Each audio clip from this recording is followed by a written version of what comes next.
Guide Colonel Ninny here. Welcome to Lesson 6 of How to Fly. In the past 5 lessons, we've learned how to use the horizon as a reference point for the airspeed. The horizon is also a reference point for our angle of bank in a turn. We learned that the elevator trim control is a very powerful aerodynamic tool, and you can actually fly the aircraft with it. We also covered yaw control by using the rudders to control the ball to give us coordinated flight and best performance. And then we looked at the relatively simple business of taking off. To get both proficient and competent at all these skills merely takes a lot of dedication and practice. In order for you to land an airplane consistently well, you'll need to understand all those principles. Whereas every takeoff is basically the same, no landing is ever the same. And landing an airplane can be the most challenging thing you can ever do.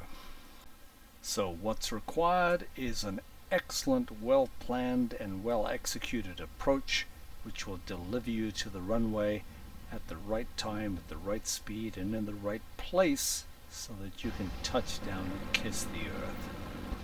So you can practice your skills. Here's a standard left-hand pattern to this runway 18. We take off on a heading of 180 and we go upwind, which is where we clean the gear up and the flap up and establish our climb. Then we'll turn to the left to go crosswind, which is 90 degrees perpendicular to the runway. We'll level off at our circuit altitude and then fly downwind, which is parallel to the runway on a heading of 360. We maintain our altitude until the end of the runway is approximately 45 degrees behind the wingtip. Then we turn left onto base leg, again another 90 degrees, and we commence our descent towards the final approach. Then we turn left onto final on a heading of 180, and we plan to land on the first third of the runway. The power settings, speeds and altitudes that I give you are simply a guide. You'll find those numbers that will work best for you.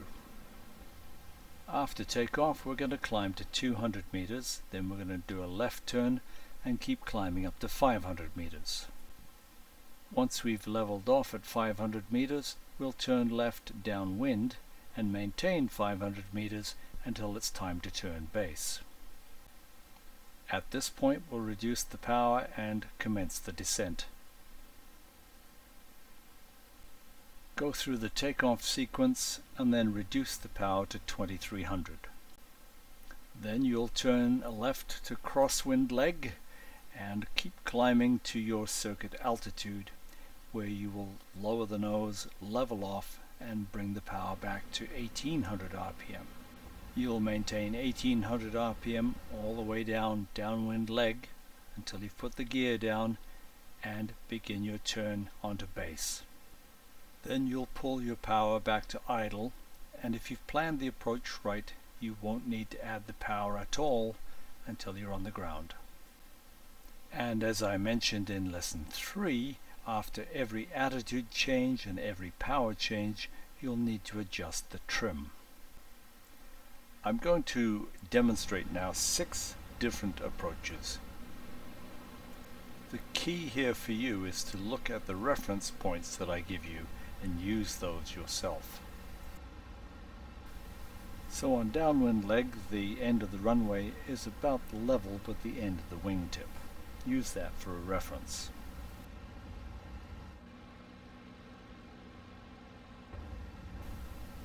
When the end of the runway is about 45 degrees off the wingtip, start your turn to the left to make your base leg.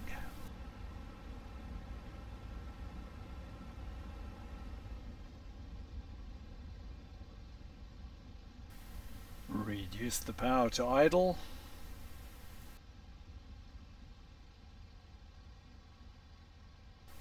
And start putting down 20 degrees of flap.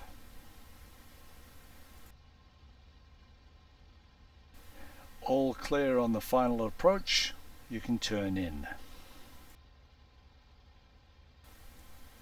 Maintaining a constant speed of about 200. What's critical to look for now is where the runway is in relation to the nose.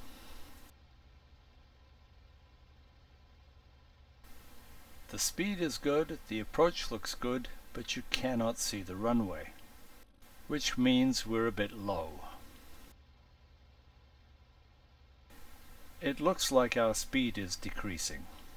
If we lower the nose to go faster, we're going to go closer to the ground. So we'll need to add power to give us lift, slightly lower the nose to get the speed back. So we're dragging ourselves onto the runway. As we get to the ground, we raise the nose slightly to slow down and reduce the power. Keep bringing the nose up until you touch down. Keep it straight with the rudders, apply the brakes.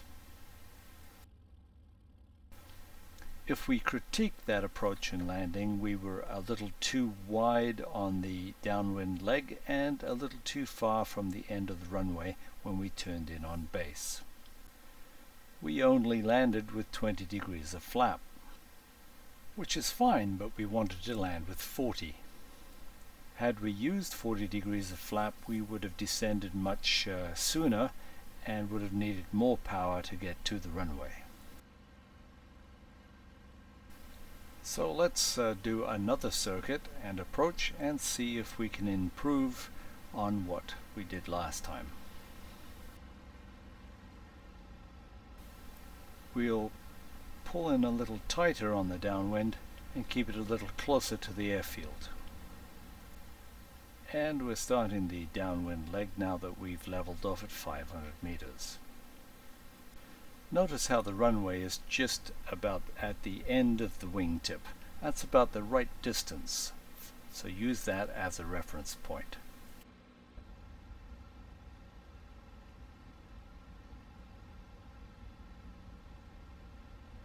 So we'll go through the process and turn in sooner this time. Reduce the power. One thing you do want to keep constant is the nose of the aircraft in a position to give you about 200. Notice where the end of the runway is in relation to the pitot tube, which is the little spike at the end of the port wing. No traffic.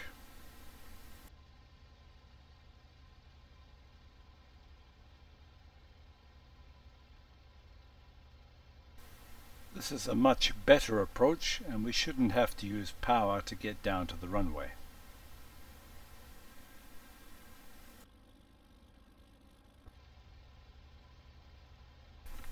Now I know that I can get to the runway without adding power. I can add full flap. As the flap comes down, it lifts the nose up, which reduces our speed, so we need to check forward and keep the speed at 200.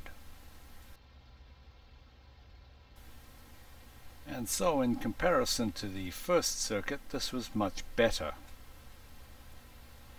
We were a little high, and despite using 40 degrees of flap, we still touched down about halfway down the runway. When we were established on the approach, look at where the runway was in relation to the nose. For the third circuit, let's see if we can improve.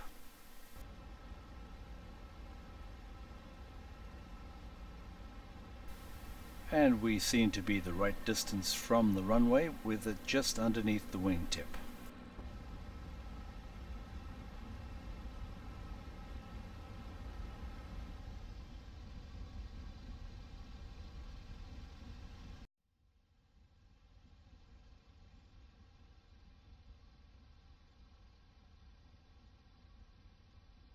Look this time to see where the pitot tube is going to be in relation to the end of the runway.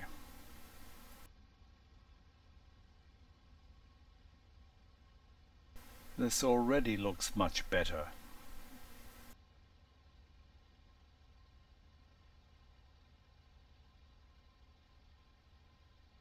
So we have 20 degrees of flap down.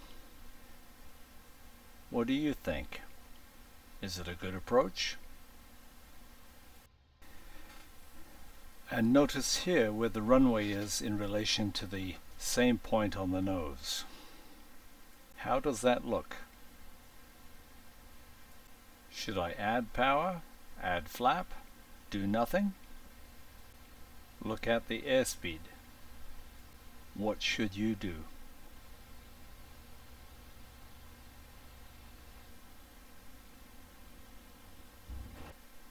Too low, too slow, gotta add power. Alright, we're going to do 3 more approaches. And once again, where is the runway in relation to the end of the wingtip? Just about right. I'm going to turn in much earlier this time and plan to use full flap.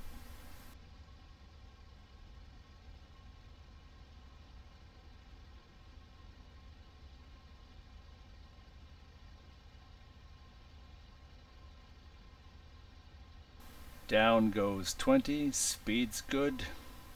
The pitot tube is going to touch the end of the runway.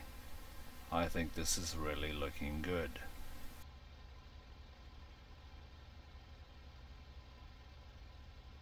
We're a little bit closer to the runway than we were last time.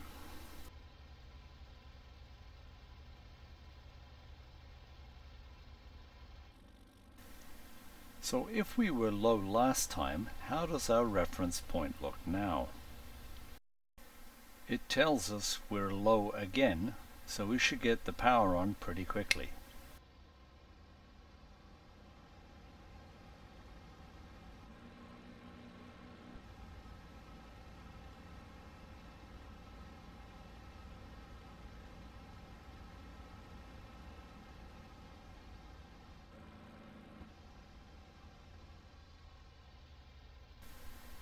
So you can see what I mean by saying that no 2 landings are the same. So here you've seen the principles of how to do it and the method on how to do it. It's just there are so many variations that you need to work and try and find what works for you.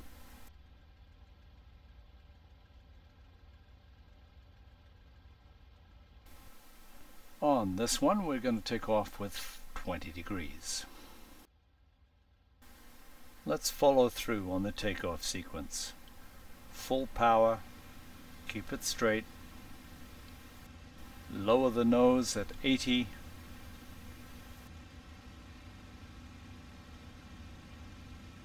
raise the nose at 200. We're going to raise it higher than usual so that we don't go as far and we get up higher quicker. Gear up, power back, left turn at 200,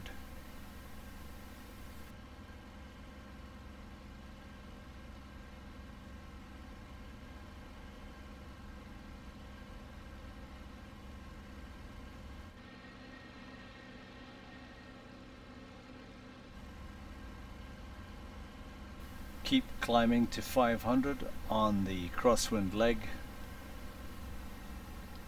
level off, power back to 2000, turn downwind and trim.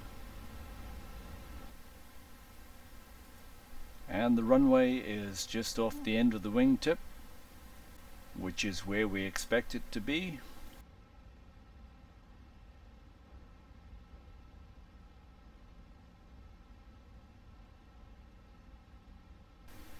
And how are we looking this time?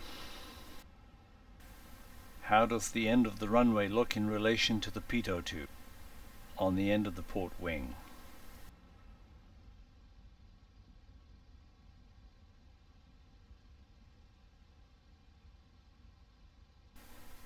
You haven't noticed me trimming before, but I have been trimming on every approach. So we have 20 degrees of flap down, the speed is constant. How's it looking?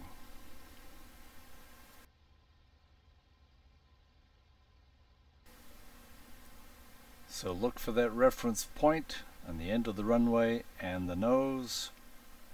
And what do you think? I'd say it looks pretty damn good. Now we can just see the end of the runway.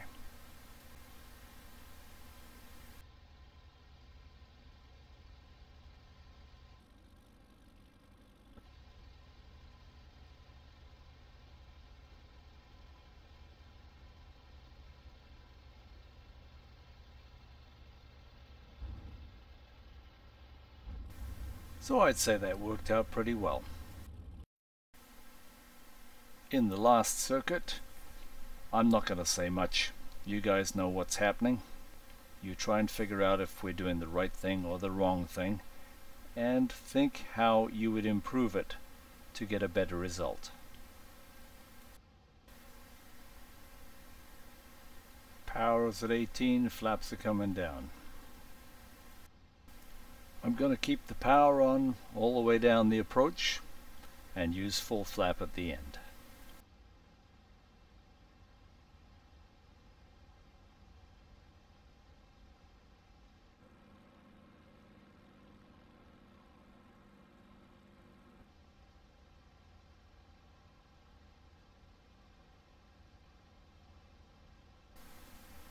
I'm sure of getting to the runway, so down come all the flaps. And as the power comes off, the nose wants to drop. Trim, trim, trim.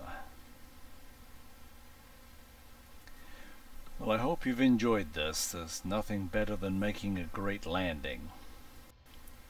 And by that I mean a good landing is any landing that you can walk away from, and a great landing is a landing that you can use the aircraft again. Thanks for watching, guys. As always, if you've enjoyed this video, found it helpful, please like it or subscribe. Or if there's another topic you'd like me to cover, please leave